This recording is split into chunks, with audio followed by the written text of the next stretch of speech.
Good morning friends.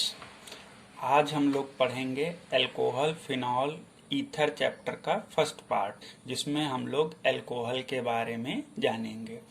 दोस्तों, इस video का कंटेंट अल्कोहल चैप्टर से जितने भी प्रीवियस ईयर्स में क्वेश्चन आए उन्हीं को टॉपिक बना के इसमें शामिल किया गया है। तो ये वीडियो देखने के बाद आप प्रैक्टिस पेपर्स को बड़े आसानी से ही सॉल्व कर पाएंगे। हर टॉपिक को एकदम बारीकी से एक्सप्लेन किया गया है। उम्मीद करता हूँ आपको वीडियो पसंद आएगी। अगर आपने हमारा चैनल अभी तक सब्सक्राइब नहीं किया है तो प्लीज उसे सब्सक्राइब करें। आइए शुरू करते हैं अल्कोहल। दोस्तों, कोई भी यौगिक अगर रासायनिक यौगिक है, वो हम कैसे पहचानेंगे कि वो अल्कोहल है या नहीं है? तो उसका जो भी केमिकल फॉर्मूला होगा और उसमें OH समूह उपस्थित है, तो हम कहेंगे कि वह हमारा यौगिक कैसा है, अल्कोहल है। इस OH समूह को क्या कहते हैं? कुछ लोग इसे हाइड्रोक्सी समूह कहते हैं, कुछ इसे हाइड्रोक्सिल भी कहते हैं। तो वो एक ही चीज है, हाइड्रोक्सी या हाइड्रोक्सिल समूह। तो OH समूह का नाम क्या याद रखेंगे? Hydroxyl group. ठीक है, यह एक क्रियात्मक समूह है। अगर आपने क्रियात्मक समूह का वीडियो नहीं देखा है तो हमारे चैनल पे जाके उसको देख सकते हैं। अब बात करते हैं अल्कोहल का परिचय या फिर इसकी परिभाषाएं कि अल्कोहल क्या होते हैं। तो देखिए, सबसे पहली एक लाइन बस आपको ये ध्यान रखनी है, अल्कोहल क्या होते हैं? अल्कोहल जो होते हैं एल्केनों के हाइड्रोक्सी व्युत्पन्न होते हैं। बस ये 4 वर्ड काम के हैं, एल्केनों के हाइड्रोक्सी व्युत्पन्न होते हैं। अब इसका मतलब क्या है? एल्केन के हाइड्रोक्सी व्युत्पन्न, व्युत्पन्न को कहते हैं डेरिवेटिव। एल्केनों के हाइड्रोक्सी डेरिवेटिव होते हैं। तो डेरिवेटिव का मतलब क्या? देखिए, हमने एक एल्केन लिखी, ये एल्केन कोई भी हो सकती है, इसका इधर भी H, इधर भी H, इधर भी H, और ये क्या है? एल्किल समूह। एल्किल समूह मतलब यहाँ R की जगह आप यहाँ क्या ले सकते हैं? CH3 यानी मेथिल, CH2 और CH3 यानी एथिल, कोई भी समूह यहाँ लगा सकते हैं। तो ये यौगिक क्या है? कोई एल्केन है। इसमें आपने करना क्या है? कोई एक हाइड्रोजन हमने हटाया और उसकी जगह देखिए OH समूह लगा दिया, मतलब हाइड्रोजन हटा के उसकी जगह OH लगा दिया।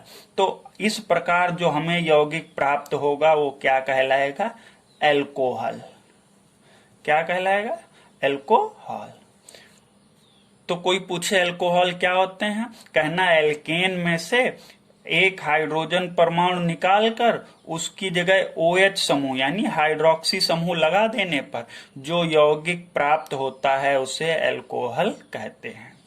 तो जब भी बोले हाइड्रोक्सी व्युत्पन्न तो मतलब आपने क्या करना है? हाइड्रोक्सी का मतलब है OH, यानी हाइड्रोजन हटाएंगे और उसकी जगह पे OH समूह लगा देंगे, तो जो हमको यौगिक प्राप्त होगा वो क्या होगा? अल्कोहल कहलाएगा। ठीक है, यानी एल्केन लिखी, मेथेन, एथेन, प्रोपेन, कोई भी एल्केन, उसका हाइड्रोजन निकाल दिया, उसकी जगह पे OH लगा दिया, ये कोई ना कोई अल्कोहल बन जाएगा। कौन सा बनेगा वो हम इसके नामकरण में जानेंगे। ठीक है, अब बात करते हैं दूसरे पॉइंट की।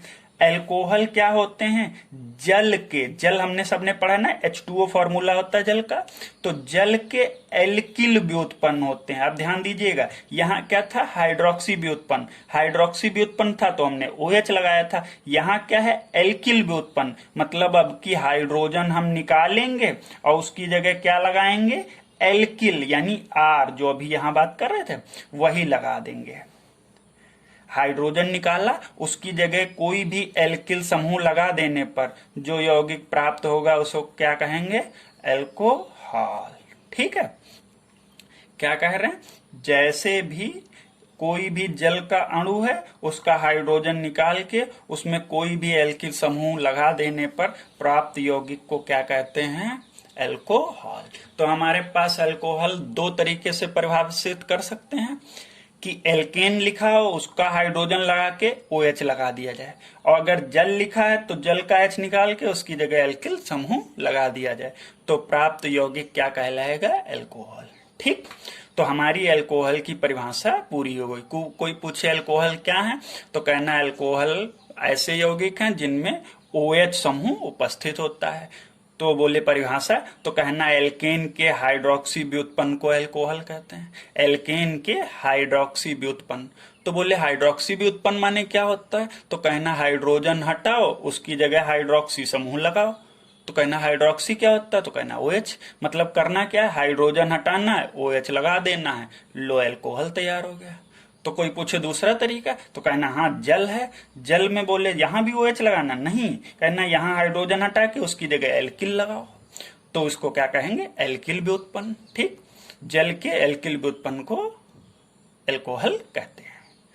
अब हम दूसरा पॉइंट लेते हैं कि अल्कोहल का वर्गीकरण। अब अल्कोहल कितने तरीके के होते होंगे, तो हम उनकी बात करते हैं। ठीक है, तो सबसे पहला जो तरीका है वो है यौगिक में उपस्थित OH समूह की संख्या के आधार पर। मतलब कोई रासायनिक सूत्र दिया गया है, उसमें कितने OH समूह हैं, कितने हाइड्रोक्सिल समूह हैं, उनके आधार पर वर्गीकरण किया गया। तो पहला कौन है, मोनोहाइड्रिक। तो देखो ध्यान से समझना, मोनो माने क्या होता है, एक, और हाइड्रिक यानी वही OH समूह। तो ऐसे यौगिक जिनमें सिर्फ एक OH समूह होता है उनको क्या कहते हैं, मोनोहाइड्रिक एल्कोहल। क्या कहते हैं, मोनोहाइड्रिक एल्कोहल। ध्यान से सुनेंगे, कोई पूछे मोनोहाइड्रिक एल्कोहल क्या होते हैं, मोनो माने एक, हाइड्रिक यानी OH। तो ऐसे यौगिक जिनमें एक OH समूह होता है, जैसे ये उदाहरण देखें, इसमें कितने OH हैं, एक, तो ये किसका उदाहरण है, मोनोहाइड्रिक एल्कोहल का। ठीक, तो अब इसी तरीके से डाई, हम लोग केमिस्ट्री में डाई को दो पढ़ते हैं। ठीक है, डाई माने दो, और हाइड्रिक वही पुराना वाला OH। तो इसकी परिभाषा क्या लिखेंगे, ऐसे यौगिक जिनमें दो OH समूह उपस्थित होते हैं। कितने, दो OH समूह उपस्थित होते हैं, उनको डाईहाइड्रिक कहते हैं। ठीक है, ऐसे यौगिक जिनमें दो OH समूह उपस्थित हों उनको डाईहाइड्रिक कहते हैं। तो इसी प्रकार ट्राई को बोलते हैं तीन, और हाइड्रिक फिर से वही OH। तो इसकी परिभाषा अपने आप बना सकते हैं, वे अल्कोहल या वे यौगिक जिनमें तीन OH समूह उपस्थित होते हैं उनको क्या कहते हैं, ट्राईहाइड्रिक अल्कोहल कहते हैं। याद रहेगा, मोनो जब भी बोलेगा तो एक OH होगा, डाईहाइड्रिक यानी दो OH, और ट्राईहाइड्रिक यानी तीन OH होंगे। ठीक है, मोनो माने एक, डाई दो, और ट्राई तीन। चलिए आगे बात करते हैं।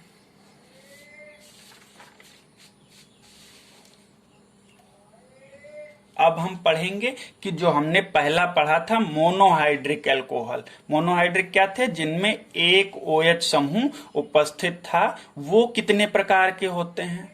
तो उनका वर्गीकरण किस आधार पर किया गया है कि कार्बन परमाणु कैसा है, यानी OH समूह जो था वो जिस कार्बन के साथ जुड़ा हुआ था ये किस तरीके का है, उस आधार पर फिर से मोनोहाइड्रिक एल्कोहल को तीन भागों में बांटा गया। वो कौन कौन से हैं, प्राथमिक एल्कोहल पहला वाला है, प्राथमिक एल्कोहल। ध्यान से समझिएगा, बहुत बार बहुविकल्पीय में यहां से क्वेश्चन आया है इन्हीं तीनों में से, तो हम अभी आपको समझा देते हैं, बहुत आसान सा लगेगा। प्राथमिक एल्कोहल क्या है, ध्यान से समझना, अगर OH समूह, क्या कह रहे हैं, अगर OH समूह जिस कार्बन से जुड़ा है, ये वाला OH किससे जुड़ा है, इस कार्बन से। अब इस कार्बन को गौर से देखो, ये कार्बन अगर किसी एक कार्बन से जुड़ा है तो इसको हम क्या कहेंगे, प्राथमिक एल्कोहल। क्या कहा हमने, हाइड्रोजन नहीं गिनना है, ठीक है, सिर्फ कार्बन। हमारा OH समूह जो है जिस कार्बन से डायरेक्ट जुड़ा है, अब इस वाले कार्बन को देखो, अगर ये एक कार्बन से जुड़ा है तो इसको क्या कहेंगे, प्राथमिक एल्कोहल। फिर से अब यहां देखें, हमारा OH समूह डायरेक्ट जिस कार्बन से जुड़ा है, इसी से तो जुड़ा है। अब इसको देखना है हमको कि ये एक इधर जुड़ा है और यही एक C इधर जुड़ा है, तो यहां कितने कार्बन दिख रहे हैं, दो। तो ये कैसा हो गया, द्वितीयक एल्कोहल। फिर देखो OH समूह डायरेक्ट किससे जुड़ा, इससे। अब इसी पे ध्यान देना सारा, ये 1 और 2 और 3, इसके 3 तरफ कितने C हैं, 3 C हैं, तो ये कैसा हो गया, तृतीयक। तो हमने यहां पर समझा क्या है कि जो OH समूह है हमारा, ये किसी न किसी कार्बन से जुड़ा होगा, तभी तो अल्कोहल होगा। OH किसी कार्बन से जुड़ा है तो ये अल्कोहल हो गया। अब ये C को देखो, अगर ये किसी एक C से जुड़ा है तो ये क्या कहेंगे, प्राथमिक। इधर इधर इसके हाइड्रोजन हो सकते हैं। अब क्या कह रहे हैं, यही चीज, OH समूह किसी कार्बन से जुड़ा हुआ है। अब ये कार्बन अगर किसी 2 कार्बन से जुड़ा है तो ये कौन सा हो जाएगा, द्वितीयक। फिर यहां देखें, यही OH समूह किससे जुड़ा है, C से। अब ये C अगर 3 कार्बन से जुड़ा है तो ये कौन सा हो जाएगा, तृतीयक समूह हो जाएगा, तृतीयक अल्कोहल हो जाएगा। तो एक बार फिर से क्लियर करें, अगर OH जिस C से जुड़ा है वो सिर्फ एक C से जुड़ा है तो प्राथमिक, 2 C से जुड़ा है तो द्वितीयक, और 3 C से जुड़ा है तो तृतीयक।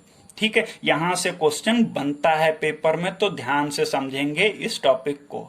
ठीक है, तो आइए शुरू करते हैं। हम एक आध आपसे क्वेश्चन पूछते हैं, फिर नेक्स्ट टॉपिक पढ़ते हैं। तो जैसे अगर हम लिख देते हैं कि हमने लिखा CH3 CH2 और फिर C, फिर CH3 और यहां पर OH लिख दिया, यहां पर H लिख दिया। हम पूछे आपसे कि ये प्राथमिक है या द्वितीयक है या तृतीयक है, तो आप क्या कहेंगे, OH समूह किससे जुड़ा है, इस वाले। अब हमको इस C से देखना है, एक तो ये C हो गया और एक ये हो गया। ये वाला C देखो इससे नहीं जुड़ा है, यह ध्यान रखना, ये इससे नहीं जुड़ा, ये तो इससे जुड़ा है, और इसलिए हमको इस वाले से मतलब नहीं है। हमको सिर्फ इस C से मतलब है, ये कितने से जुड़ा है, 1 और इधर 2, ये तो हाइड्रोजन है तो इसको भी नहीं लेना। तो ये कौन सा वाला होगा, द्वितीयक। क्यों, क्योंकि एक C ये है और एक C ये है, तो ये हमारा कौन सा होगा, द्वितीयक अल्कोहल। बात समझ में आई। चलो एक और उदाहरण देखते हैं, CH3 C और CH3 और यहां भी CH3। अगर आप ये बता ले गए तो आप समझिए कॉन्सेप्ट जान गए।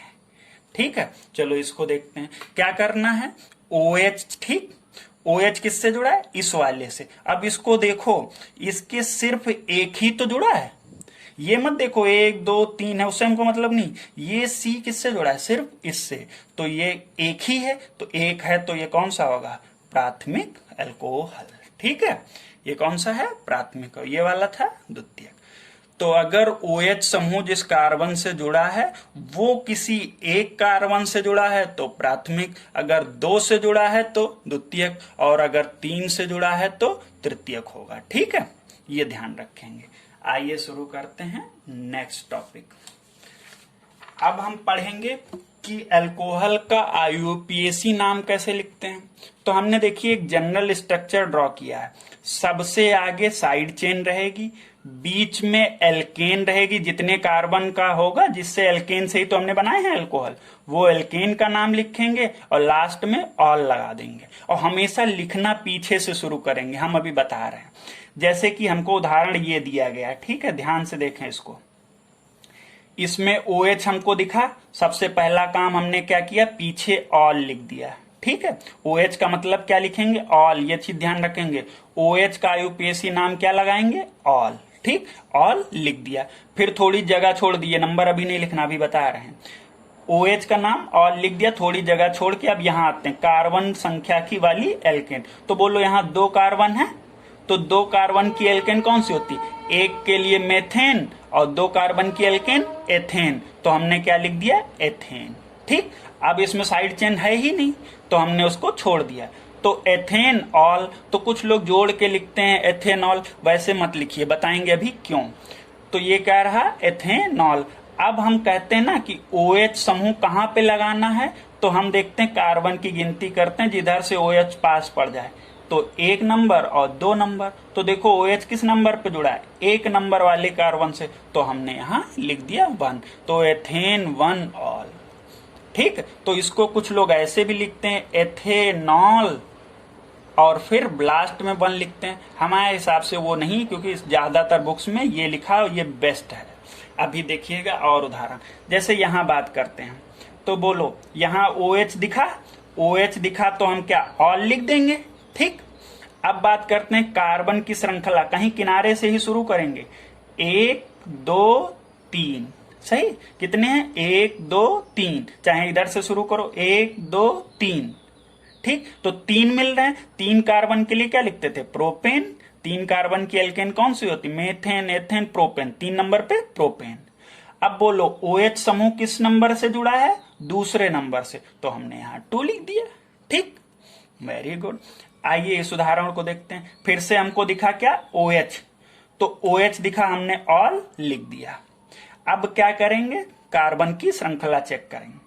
तो बोलो यहां से शुरू करें 1 2 3, एक तरफ से जाके दूसरे तरफ पे खत्म हो जाए तो वापस लौट के नहीं आना, यही रूल होता है सबसे लंबी श्रृंखला चुनने का। अब आप सब तरफ चेक कर लो, 1 2 3, 1 2 3 या 1 2 3, तो कुल मिला के 3 ही तो मिल रहे हैं, 3 मिल रहे हैं तो हम क्या लिखेंगे प्रोपेन। ठीक है, 3 के लिए प्रोपेन। अब कोई भी 3 ले लो, जैसे हमने मान लिया यही 3 ले लिए, तो ये 1 नंबर, ये 2 नंबर और ये 3 नंबर।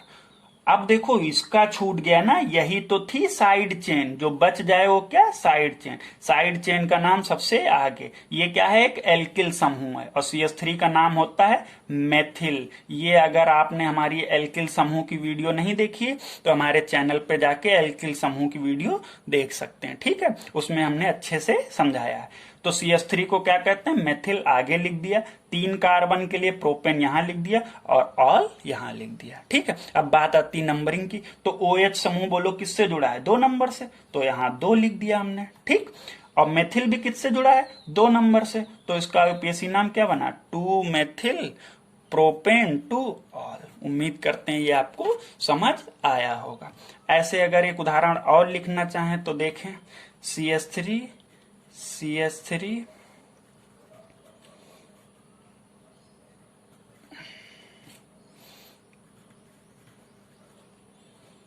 चलिए इसका UPSC नाम लिखते हैं। तो सबसे पहले वही रूल, OH दिखा तो क्या लिखेंगे ऑल। ठीक, फिर काम क्या है सबसे लंबी श्रृंखला चुनना, तो बोलो सबसे लंबी श्रृंखला 1 2 3 4, फिर यहाँ 1 2 3 4, 1 2 3, तो ये तो बेकार ही, 1 2 3 4, कुल मिला के हमको कितने की मिल रही है 4 की। तो 4 कार्बन की एल्केन कौन सी होती है ब्यूटेन। तो अब बोलो 4 कौन से लिए 1 2 3 4, चाहे ये ले लो 4 और चाहे 1 2 3 4 ये ले लो, तो जो आपका मन करे। मान लिया हमने यही 4 ले लिए। ठीक, तो इसकी नंबरिंग कर दो 1 2 3 और 4, तो ये छूट गया, इसका नाम आगे लिख दो। ठीक, अब बात आती नंबरिंग की, OH कितने नंबर पे 2 नंबर पे, और CH3 कितने नंबर पे 3 नंबर पे, तो इसका नाम बना 3 मेथिल ब्यूटेन 2 ऑल। अब ये क्वेश्चन आपके लिए है, आपको 2 क्वेश्चन, इसका UPSC नाम बताना है और ये बताना है आपको प्राथमिक है द्वितीयक है या तृतीयक। तो इसको सॉल्व करके कमेंट जरूर करें। धन्यवाद। अगर आपको वीडियो और कंटेंट अच्छा लगा हो तो प्लीज हमारे चैनल को सब्सक्राइब करें। धन्यवाद, मिलते हैं इसके नेक्स्ट पार्ट में।